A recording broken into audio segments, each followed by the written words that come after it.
Hello, my name's Rob and welcome to SwiftSlots. Now, you may have noticed over the last year or so that I've had a theme running through this channel, that being the Scalextric Mini. Now, I've covered most of the minis that they make, bar two.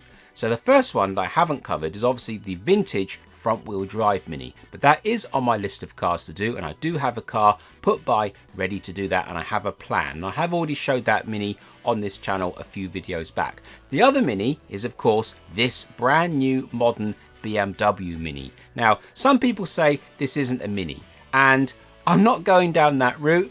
I'm just going to say that aesthetically I think this Mini is quite nice, and we haven't covered it on this channel sort of as yet. So in this video, I think we'll readdress that particular situation. Now, as you can see, I've got two cars here.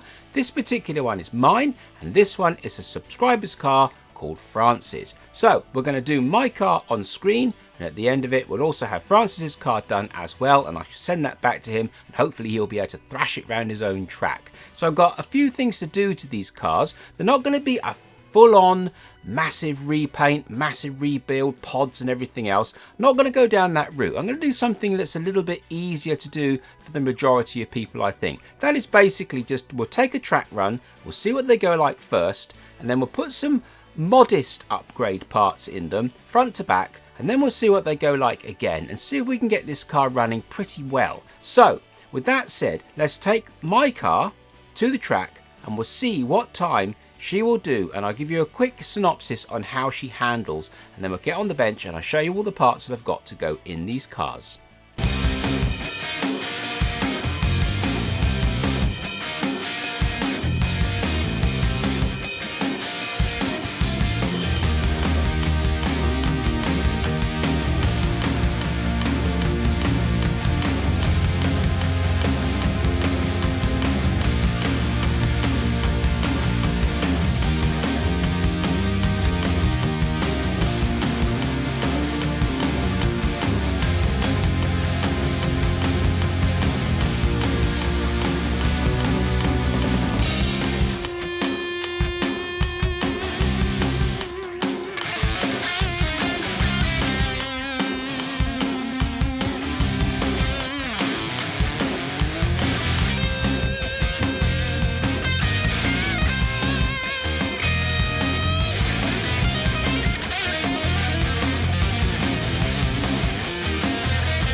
So there we are, that is the track run of my brand new Mini. Now, all I did was took this car out of its packaging from brand new and put it on the track and ran it. And as you saw, it actually runs quite well. Now, obviously, I was hoping that it would run a little bit rough, so we have a nice dramatic effect at the end of the video, but it really doesn't. Now, as you know, Scalextric do not make their cars to run on MDF tracks. They make them to run on plastic track with metal rails and magnet assisted, so you don't have to have any problems with the chassis. It's all ironed out with that magnet. Now, on the MDF track, my car generates a decent amount of grip on those rear tyres, but the trouble with that is the tyres aren't completely round, or the axle isn't straight, or the wheel isn't round, something like that, and it induces a little bit of a chatter when you really get on it. And the trouble is with Scalextric cars, as you may know, that front guide is horrible. Where they bring those braids double around, the braid can't sit flat to the bottom of the guide, so it sits the guide up a little bit high, and also the braid they use is very thick, so it acts like a spring. So once you start getting that oscillation in the back end, where the back end is jumping around because it's kind of off center or whatever it's doing, it translates to the front, and if you time it wrong, the car will actually start oscillating like that as it goes down the track, where it's springing on the front braids and it's bouncing on the rear tires, and it starts to get a bit of a jiggle on, and it makes the car all upset. This car did have a little bit of that, so we can definitely smooth that out. But other than that, this car actually runs quite well. It's got a decent amount of weight, handles pretty well. I was quite impressed, to be honest, but we can definitely make the handling a lot better. So let's get on this table and I'll show you all the parts that I've got to go in my car and Francis's car.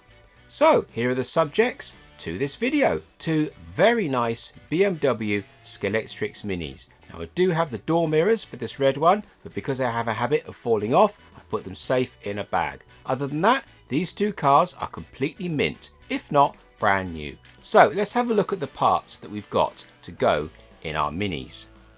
Okay, so let's just get straight stuck into the bling. We're going to fit both of these cars with these nice modern Staffs alloy wheels. As you can see, they're 15.8 by 8.5 mil, and they fit these minis beautifully. Now Francis is going to have a full set of white wheels, so I think look really good on his red car, and I'm going to go with the more neutral grey wheels because I wasn't really sure what colour would work with cream, so we've gone with grey. That's pretty safe ground. So Staffs wheels all round.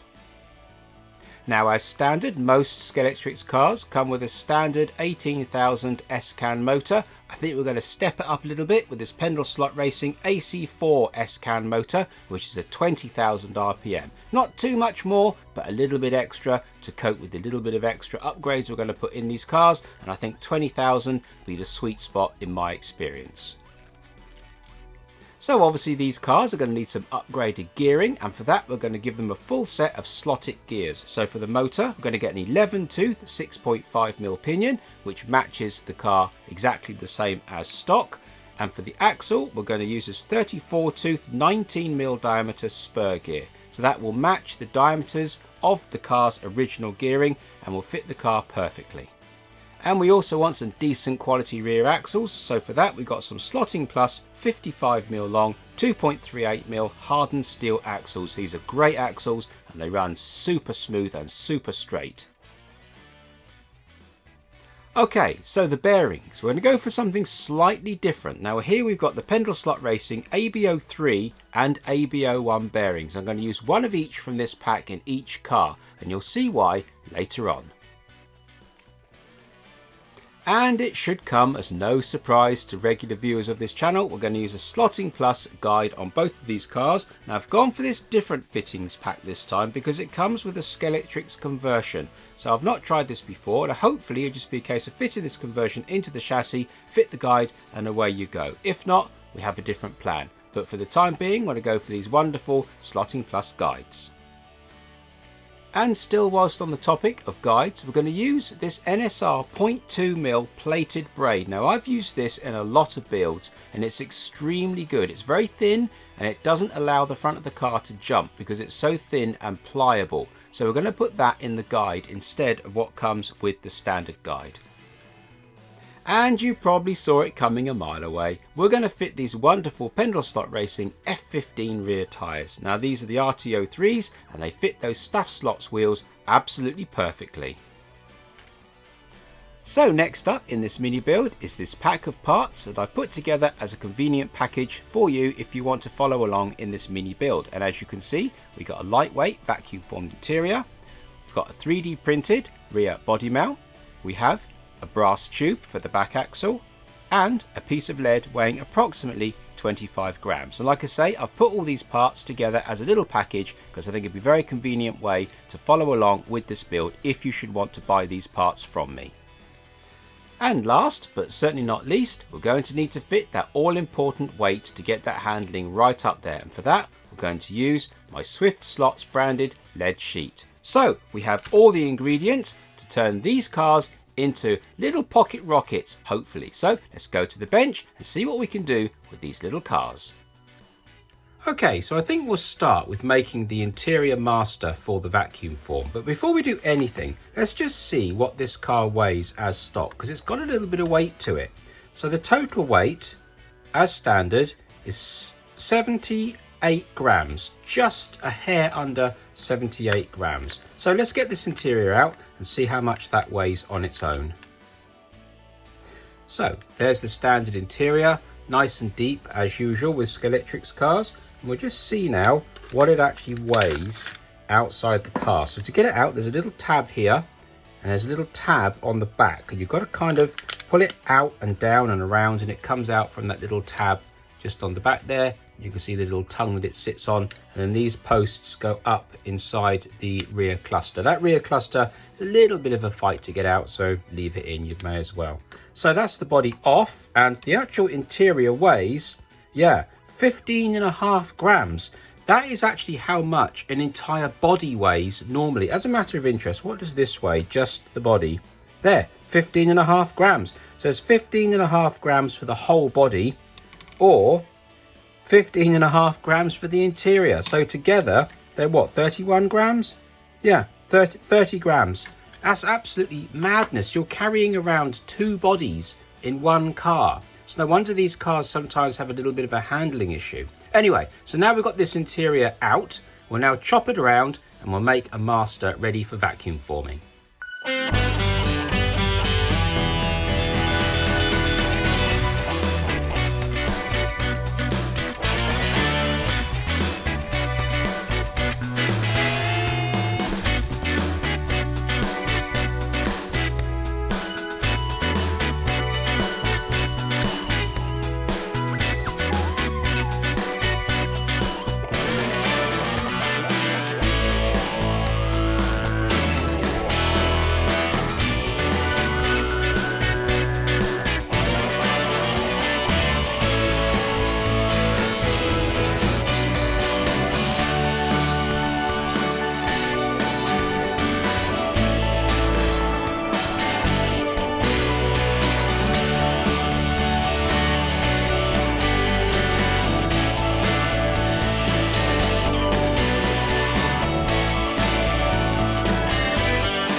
And just like that, we have our vacuum formed interior for our BMW Mini. And as you saw in that little video there, you got to oink the driver out and dispose of his legs to just leave that little pip on the bottom of his torso. And once the interior is cut out and painted up, that little recess there in the bottom just allows for his little pip in his torso there, and you simply glue your driver into the cockpit just like that. Now, with regards fitting the interior, now we've taken away the original interior, we haven't got the rear body mounts. However, I've got a solution for that.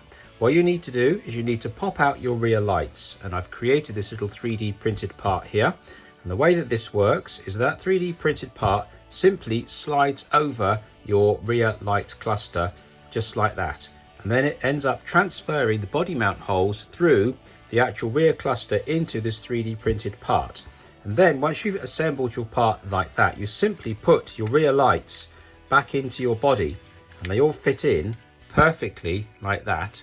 And then your interior rear mounted post then sits in the body just like that. Now you can leave this loose and screw the body straight in, or if you prefer, you can glue the 3D printed part to your light cluster and then put a little bit of glue against the body at the back. And that will give you the rear body mounts that were gone when we removed the interior. And there's just a simple case of cutting out the interior, slipping it in, and then fitting the interior in with a little bit of the aluminium foil tape that I always use. So let's do that before we move on to tuning the chassis.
Okay, so while that clear coat is drying on that body, we'll turn our attentions to getting the chassis sorted out. Now the first thing I want to address are the axles. Now I did say in the introduction to buy the 55mm long axles, and that's because I didn't know how long the axles should be for this car. So what I always do when I order axles is I always go on the width of the body, buy the axles to the length of the body, and then chop them down accordingly. Now I've already made Francis's chassis just here. That's already been done in this video off camera. So I now know with certainty how long these axles should be. And they should be exactly 50mm, which is really handy because that's a very easy size to buy. So the way I cut these axles down is in this little video playing just here. So I won't do it in this particular instance now. You can just see the little repeating video there and you'll know exactly how I chop these axles down.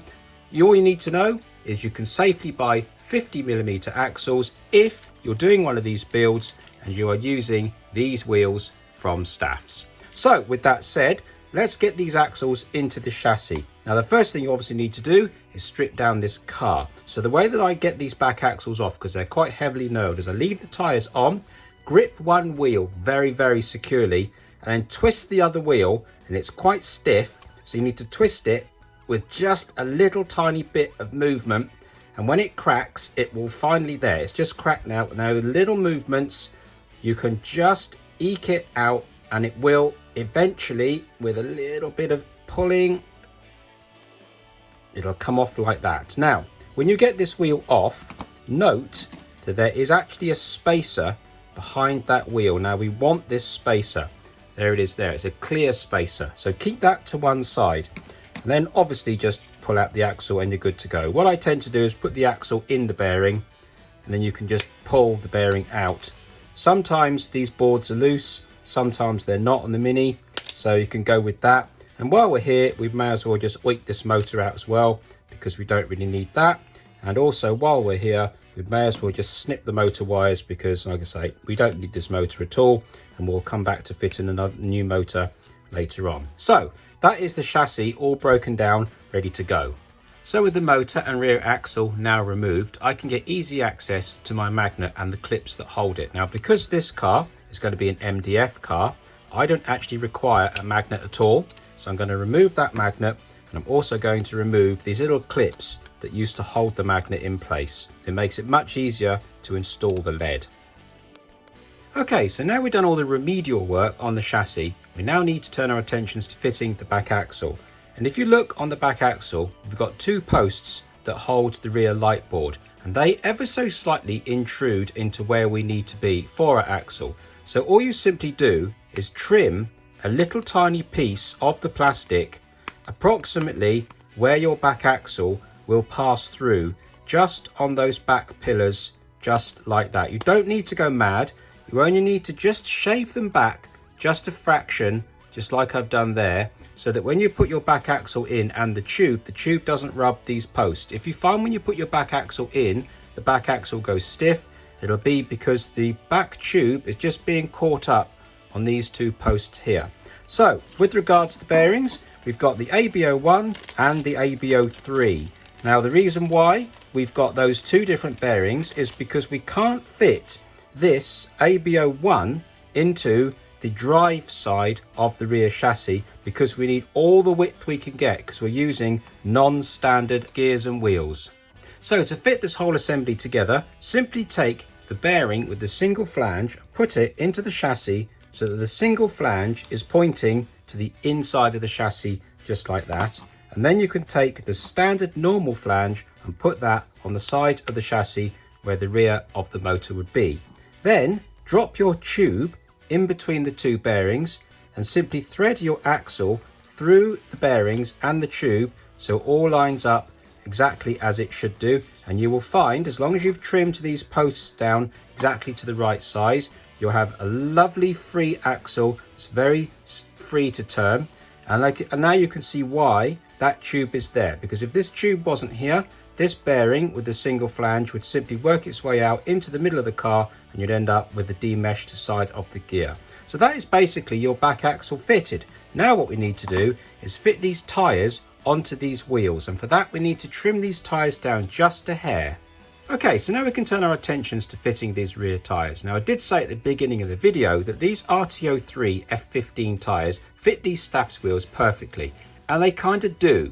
For any other application they would fit, but in this particular application we need every single fraction of space, and there is actually a 1/4 to a 1/2 millimetre of play on this tyre when it's mounted to this wheel. Now for the front of this car that makes no difference whatsoever, but for the rear we're fighting for every single fraction because these wheels and this gear only just fit this chassis and we don't want it to look odd. So when we fit this tyre onto this wheel, we can actually increase the amount of tyre poke on the front of the wheel just here. Hopefully that's coming out on the camera. There's a fair bit of tyre poke beyond the wheel. Now that's not a problem, but it does stick out beyond the wheel arch of the car in the case of this BMW Mini. And if you pull that tyre back to the other side of the wheel, now you'll see that all that tyre has now gone back beyond the rim of the wheel, and that's exactly where we want it for this Mini. It makes a big difference to the way this looks on the car. However, we've now got a little bit of overhang on the back of the wheel, and we can't have that because we need the back gear to go tight to the back of this wheel. Now you'll see on the back of this tyre there's a mould line running all the way around the edge just in front of this radius, and it's on the side where it says BRM. We want to chop this tyre down to that exact level so that there is no rounded to the back of the tyre. So if we get a nice pair of side cutters, we can very carefully just trim on that line all the way around the back of the tyre and just remove that overhang. We need to do this to both rear tyres so we can get a really nice tight fit onto the rim of the wheel.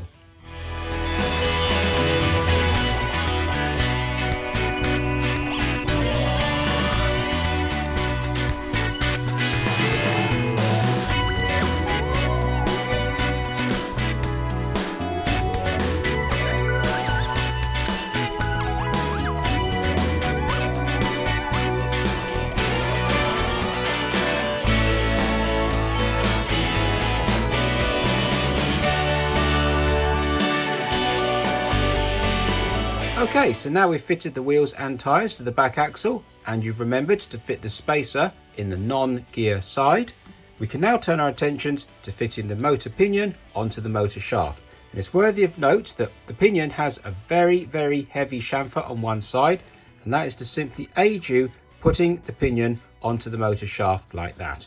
Now we can simply put the motor into the pinion press and drive the pinion all the way down the shaft until it's just short of a 1 millimetre space between the back of the pinion and the face of the motor. And for that I've just got a 1 millimetre drill just to gauge. Okay, so now we've got the rear motor and back axle all in place, we can turn our attentions to the front of the car. And we may as well start by removing this entire light cluster and all its wiring, because it's only going to get in the way in the later steps of this build. So with all the lighting carefully removed and put to one side, we can now just prise up this front beam, and note that these little holders are rearward in the mount, not forward, not facing forwards. So just give them a gentle pry in the corners and just against the chassis, just twist the blade of the screwdriver and it'll come out easily. And while we're here, we may as well remove this spring as well, because that's only coming out later on. So now we've got a clear front end, we can now get the front axle out, and it's exactly the same as removing the rear one, only marginally easier because you can get better access to the wheels, although this one is fighting me, but bear with me.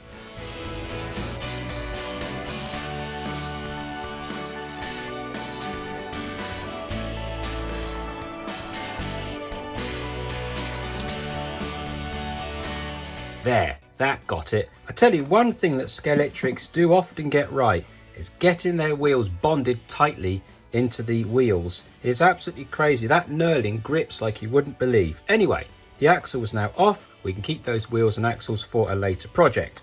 What we do want to keep is the tyres off the front of the car, and those simply pop straight back on to your Staffs wheels, and they do actually fit 100% perfectly.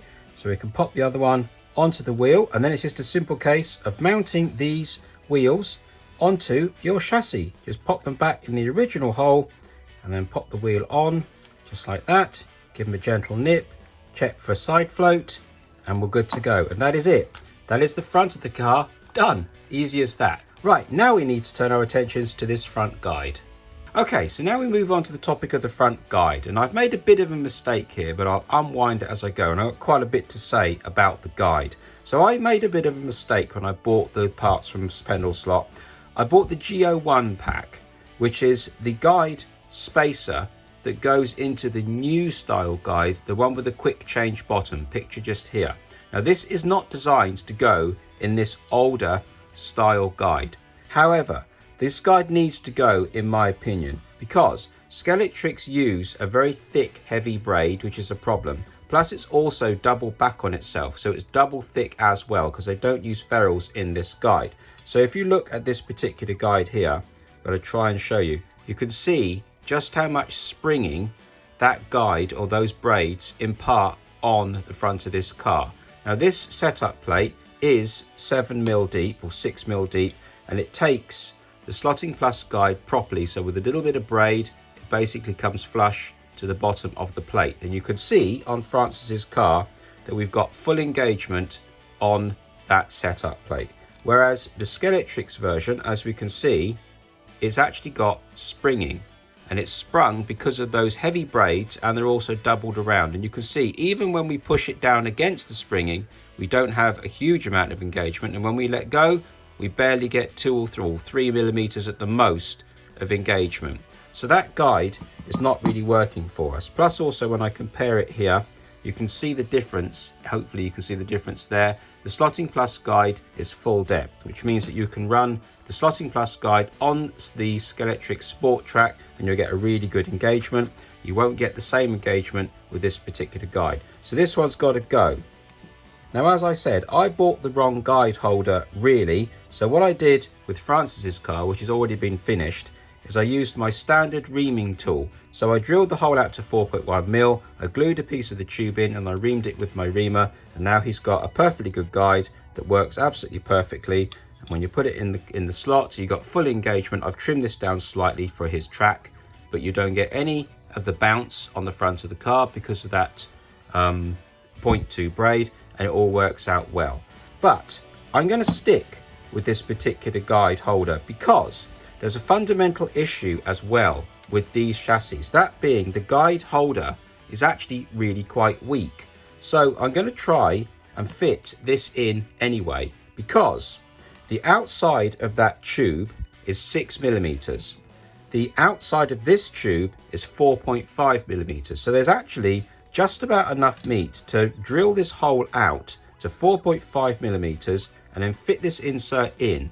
Plus also this insert has got a very large area at the back that also can be glued, and this chassis has got a decent area where it will take that glue. So I think we could carefully ream the hole out to 4.5mm, pop this in the chassis and glue it in, and also we could put a countersunk screw in the back of the chassis coming up into this rear portion to give it even more solidity, and it will take away the fragility of this guide at the front. So I think we'll stick with plan A of the G01 and we'll just see how it goes. If it doesn't work, then I'll obviously let you know, but if it does, I think will work. Now these guides are also a pain to get out. So I've got these very fine pliers, and the way that I get these guides out is I squeeze that guide really tightly together right at the base of that hole, and I keep those jaws together and I tease that guide out through the hole. There we are, done it. Now that I made that look relatively easy, but trust me, these are not that easy to get out of this chassis, and you do stand a chance of breaking the chassis if you're not careful. So I would use these pliers, get right down at the base, squeeze it nice and tight, push it out and tease it with your fingers. Otherwise you stand a chance of breaking these little two arms and you're taking away even more strength on the chassis. So as you can see, we've got a nice flat piece here. So what I'm going to do is I'm going to just shave off, there's a little tiny lip here. So if we just shave that lip off and then scuff up behind this guide holder, we should be able to fit this guide. Now I'll just go into sort of motion steps forward just to show you.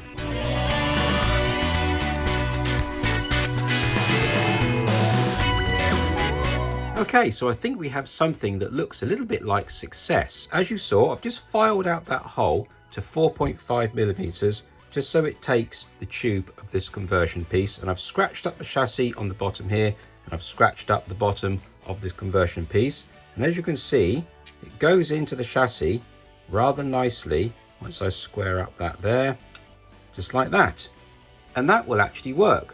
We've actually got the conversion piece in, and if I have slightly weakened the tube on the chassis, we've got all this extra surface area here to glue to and get all the strength back. So with that done, let's pop a bit of glue on this guide holder, and then we'll move on to fitting the guide.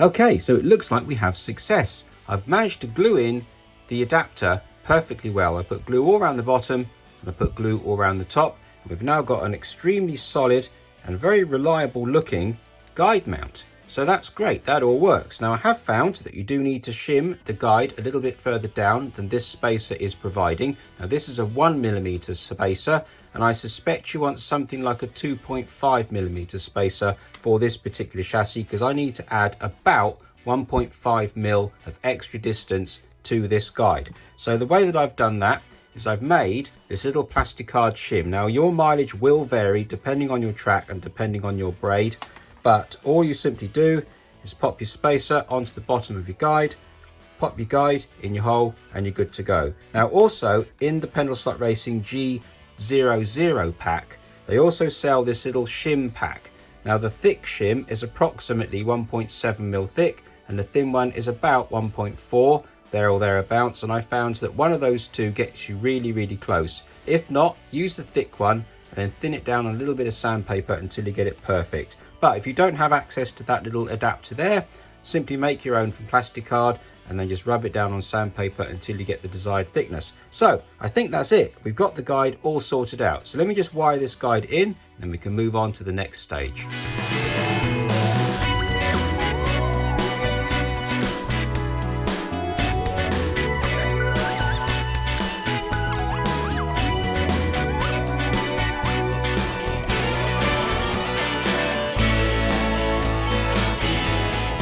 So that's the wiring all done, the guide all fitted, and if you notice, I've pre-fitted the wiring lights ready for that stage. So if we put the car on the setup plate and we push the back wheels, you will find the front wheels turn with the chassis, but they're also incredibly free to turn on their own. And that's exactly where you want the guide to be. Now your mileage will vary depending on the type of track you use, but for an MDF track like I run, that's the exact right setting. If you're running a track with metal guides, you might want to lift that guide up just a little bit higher, because the metal rails in your track are a little bit higher the track. So you want to lift the guide up to lower the front wheels so you get that perfect interface between the tyre and the track. Right, so now I think we'll turn our attentions to fitting the lead. Now this piece of lead that I supply in the kit is approximately 21 grams, and I'm going to put the whole thing in, and I'm going to run the car around the track like that, and I will report back and tell you if I've made any changes.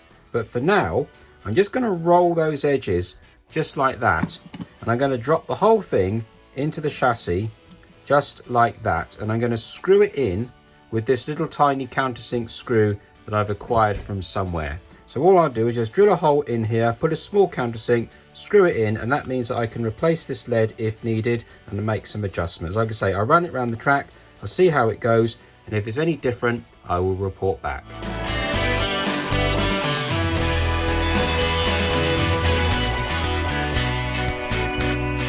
Okay, so that's the lead all folded up and screwed into the chassis with that countersink screw. Now we can move on to fitting the lights, and as you can see, I've already soldered in my lighting wires coming off the motor, and they simply solder onto the terminals on the existing harness from the car. Once they're soldered on, we can screw those terminals back into the chassis from whence they came using the screws that came with the chassis, and then we can pop this adapter back onto the car with the brackets facing inwards, clip the lighting clusters back into the chassis front and rear, fit the body, get the body adjusted, and then we can hit the track.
50.7. Almost a sub 50. I really wanted this car to be a sub 50 car. Now, all the time I was building it, I was hoping that it would be a sub 50, but in my heart of hearts, I kind of knew it wasn't going to be, but I was really hoping. But a 50.7, that's so close. A different day, a different mindset, maybe I could get it over the line. But there's not a lot more in this car beyond a really close 50, to be honest. But it's an absolutely awesome little car to drive. It's been really fun to build and really fun to drive. It's pretty quick. It's good. It's quick with the gearing. Is it quick around the corners? It's okay. It's okay. You've got to drive it around the corners carefully because she's only 53 millimeters wide and relatively tall. So she's a relatively normal car. And although the body has been lightened with that interior, the body itself is still about 15 grams. And then you've got the driver sitting relatively high, and he's probably 2 or 3 grams. So you've got maybe 17 grams of moderately high weight on a relatively narrow car, and you're trying to make it go around the track at ridiculous speeds that really a racing car should be going around. So really you've got to be happy with the 50.7. But to be honest, I did do a run afterwards, just going around briskly, not really trying too hard, and she did a 52. So she does a 52-second run all day long, just cruising around without taking any chances, and it's really, really good at that point. So it's a nice, enjoyable, quick, sure-footed car. She's absolutely spot on. And like I say, I've really enjoyed making this project, and she is actually the second to last project that I should be doing in mini form. We just got that front-wheel drive vintage mini to do later on in this year, probably. So I hope that you've enjoyed watching me do these cars, and I really hope that Francis, hope you enjoy your car as well. It's come out really well. I think the wheels really set it off. So I hope you've all enjoyed this content, and if you have, maybe you'll subscribe, and if you could hit the little bell button, that would be awesome. So until the next time, thank you very much.